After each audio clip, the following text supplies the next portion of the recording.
Assalamu alaikum dear students, this is Reham Rahman and I am your computer science teacher for grade 9. Our today's topic is we are going to cover the end of chapter exercise, that is binary number system.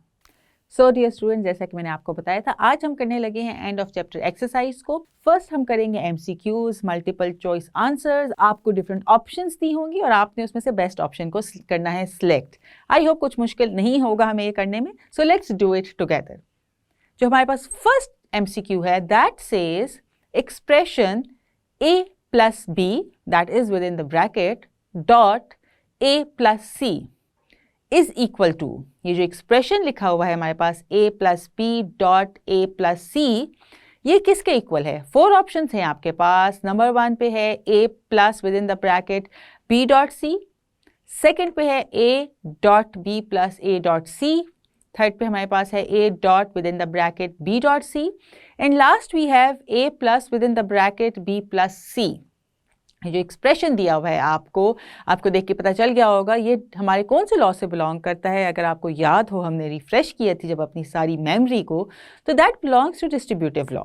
ये जो हमारे पास law है ये distributive law का expression है और इसका जो आंसर है ये किसके इक्वल होता है? जो 4 दी हुई ऑप्शंस हैं उसमें से आप देखिएगा कि कौन सी ऑप्शन है जो बेस्ट सूट कर रही है इसको.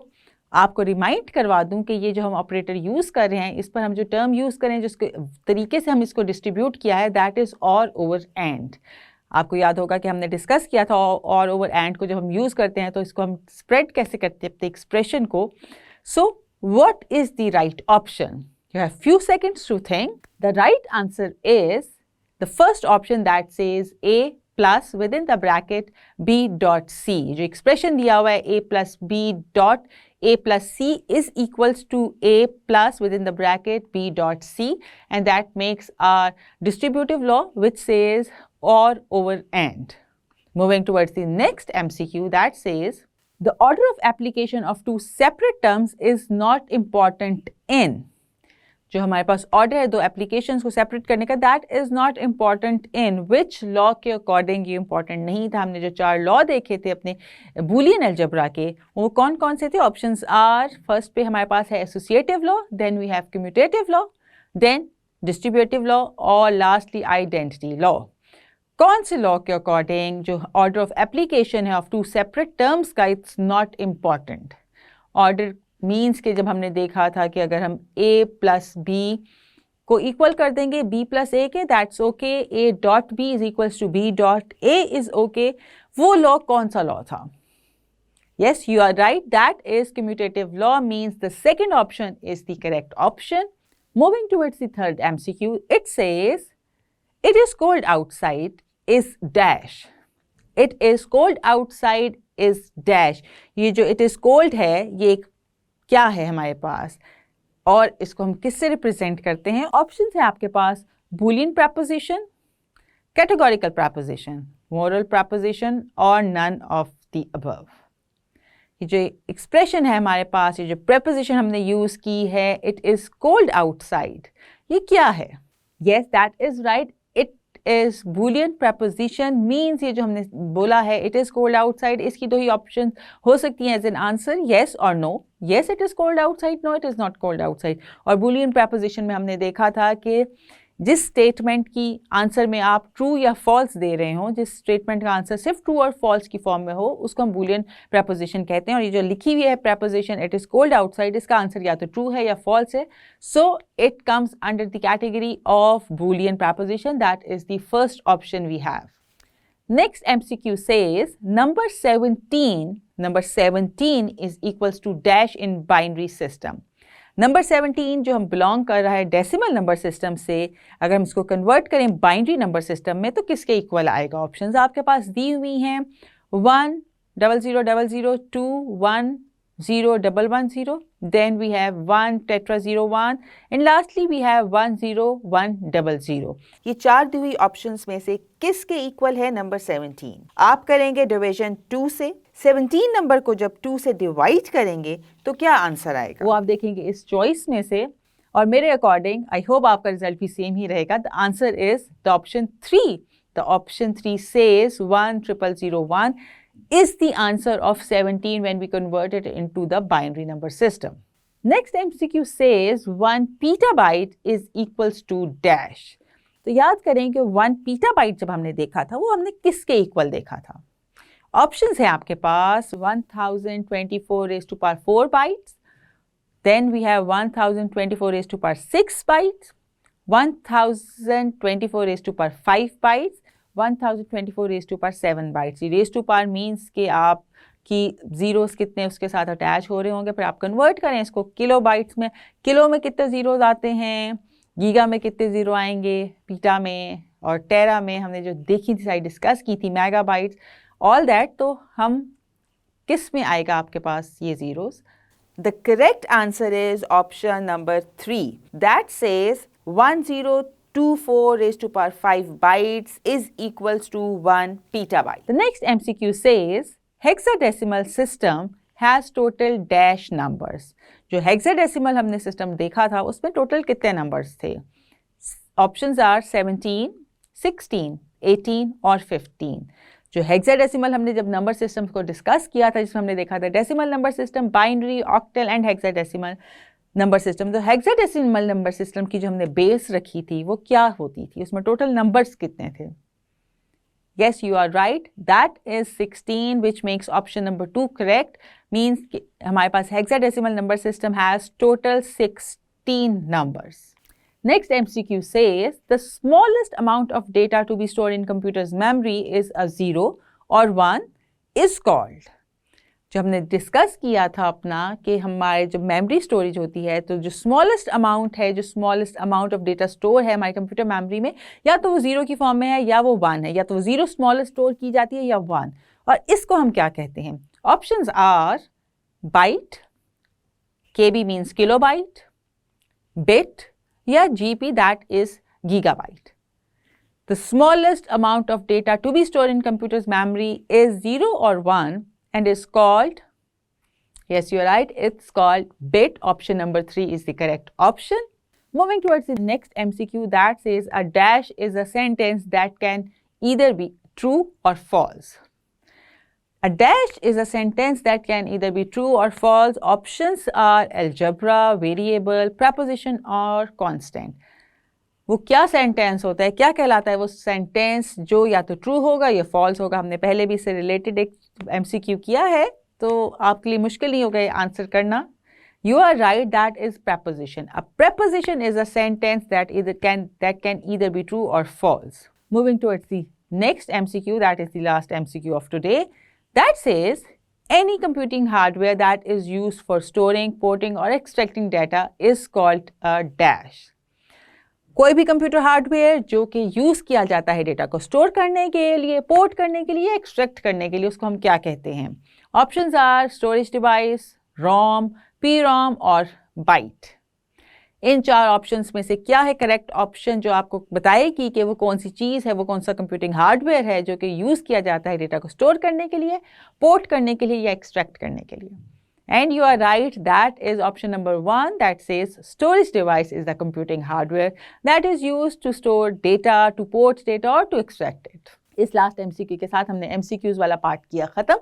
अब हम मूव करेंगे फिलिंग द ब्लैंक्स में, जहाँ पे आपके पास ब्लैंक्स होंगी बट ऑप्शंस नहीं होंगी.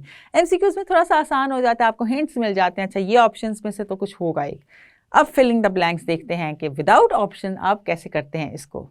सो the first filling the blank says temporary memory is dash and permanent memory is dash. जब हमने memories को डिस्कस किया था और हमने कई दफ़ा इसको डिस्कस किया, बार बार ये 2 वर्ड्स यूज़ हुए थे throughout our second chapter. A temporary memory is dash, a permanent memory is dash.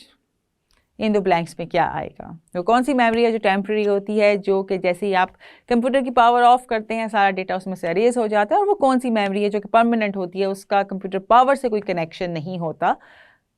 Yes, you are right. The temporary memory is volatile and permanent memory is non-volatile. The second filling the blank says data to a processor is provided through dash. जो हम data provide करते हैं, जो data processor के through provide किया जाता है, उसको हम क्या कहते हैं? Think about it. जो हमने पढ़ी थी सारी मेमोरीज और सारी उसकी कैटेगरीज, उसमें ये वर्ड आया था data to a processor is provided, जो हम प्रोसेसर को जो डेटा प्रोवाइड किया जाता है वो किसके थ्रू किया जाता है, and that is RAM, that stands for random access memory. Random access memory के थ्रू प्रोसेसर को डेटा प्रोवाइड किया जाता है। The next filling the blank says at least dash byte is required to store any piece of information in a computer memory. At least dash byte, कितनी bite हम use करते हैं, at least minimum जो सबसे कम हम use कर रहे हैं वो कितनी कर रहे हैं, to store any information in the computer memory, that is 1, at least 1 byte, and 1 byte is equals to 8 bits. At least the smallest unit जो हम यूज़ कर रहे हैं कंप्यूटर मेमोरी में ऑक्यूपाई कर रहे हैं किसी भी इंफॉर्मेशन के लिए, that is 1 byte. The next filling the blank says dash is used to assemble more than one prepositions into one preposition. जब हम एक से ज़्यादा preposition को combine करते हैं और combine करके क्या बनता है बताइएगा? That is right, compound preposition. Compound preposition is used to assemble more than one preposition to form one preposition. जब हम एक से ज़्यादा preposition को combine करते हैं तो बनते हैं हमारे पास compound preposition. Next filling the blank says, in primary and secondary storage, data is stored in the form of dash. जब भी हम primary और secondary storages में data store करते हैं किस form में store किया जाता है? अभी एक पहली filling the blank में भी कुछ related ऐसी ही बात हुई थी. Yes, data is stored in the form of bytes. जब भी हम primary और secondary storage devices में data store करते हैं, that is stored in the form of byte. The next filling the blank says, according to dash law, according to dash law, there is no change in results if priority of expression is changed. वो कौन सा law था? हमने जो 4 laws देखे थे Boolean algebra के, उनमें से वो कौन सा लॉ था जिसके अकॉर्डिंग जो आपकी प्रायोरिटी ऑफ एक्सप्रेशन है उसको चेंज करने से रिजल्ट पर कोई चेंज नहीं आता? थिंक ओवर इट, हमने फ्रेशली उसको रिकैप भी किया हुआ है। वो कौन सा लॉ है जो कहता है कि no, if there is a change in the priority of expression the result remains the same, result पर कोई फर्क नहीं आता? That is right. Associative law says that if there is a change in the priority of expression, there is no change in the results. Next filling the blank says dash number system is consist of 0 and 1s. वो कौन सा number system है जो zeros और 1 पर base करता है? It is very easy. That is the name of our chapter. हम डिस्कस करते रहे हैं थ्रू आउट दैट चैप्टर, हमने वो वर्ड बहुत यूज़ किया है. You are right, that is binary number system. Binary number system वो सिस्टम है जो बेस करता है सिर्फ zeros और 1s पर. Next filling the blank says, in Boolean algebra, plus sign is used for dash operation. हमने 3 लॉजिकल ऑपरेशंस डिस्कस किए थे जिसमें से था एंड और नॉट. इन 3 जो ऑपरेशंस हैं इनमें से कौन सा ऑपरेशन है जो यूज़ होता है जब उसमें प्लस साइन यूज़ होता है, तो वो कौन सा ऑपरेशन में यूज़ होता है? In Boolean algebra, plus sign is used for OR operation. इसको आपने AND से confuse नहीं करना है, it's OR operation. Next filling the blank says, dash is used to show whether the statement is true or false. हम क्या बनाते हैं, हम क्या चीज़ डेवलप करते हैं जिससे हमें पता चलता है कि जो स्टेटमेंट थी वो ट्रू थी या फॉल्स थी? That is truth table. Truth table is used to show whether the statement is true or false. Last जो हमारे पास filling the blank है वो क्या है? Let's check it. Dash number system has base 16. वो कौन सा नंबर सिस्टम है जिसकी बेस है 16? Very easy. हमने एक MCQ भी अभी इसी से रिलेटेड किया है. It's a very easy filling the blank. That is right. Hexadecimal system is a number that has base 16. So dear students, in MCQs और फिलिंग द ब्लैंक्स के साथ ही हमारा सेकेंड चैप्टर हुआ ख़त्म. आज हमने उसकी कर ली एंड ऑफ चैप्टर एक्सरसाइज भी. आई होप आपको बहुत अच्छे से समझ आया होगा हमने क्या पढ़ा था इस सारे चैप्टर में. उसके जो भी लेक्चर्स हमने डिलीवर किए आपको अच्छी तरह से समझ आए होंगे. हमने देखा था इसके अंदर हमने कन्वर्जन्स भी की थी, binary to decimal, decimal to binary, फिर इसी तरह binary to hexadecimal, hexadecimal to binary, decimal to hexadecimal, hexadecimal to decimal. फिर हमने इसमें देखा था बूलियन अलजेब्रा को देखा था, हमने लॉजिकल ऑपरेटर्स भी देखे थे एंड और नॉट के, और लास्टली हमने देखे लॉज ऑफ बूलियन अलजेब्रा जिसमें हमने 4 लॉज डिस्कस किए थे, commutative, associative, distributive and identity. ये सब देखा था हमने इस चैप्टर में, chapter number 2, that was all about binary system. और आज हमने उसकी कर ली है एंड ऑफ चैप्टर एक्सरसाइज. इसी के साथ हमारा चैप्टर नंबर 2 हुआ ख़त्म. सो डियर स्टूडेंट्स, ये तो था हमारा आज का लेक्चर। उम्मीद करती हूँ आपको अच्छे से समझ आया होगा। हम मिलेंगे इंशाल्लाह अपने नेक्स्ट लेक्चर में। तब तक के लिए अपना बहुत ख्याल रखिएगा। अल्लाह हाफिज़।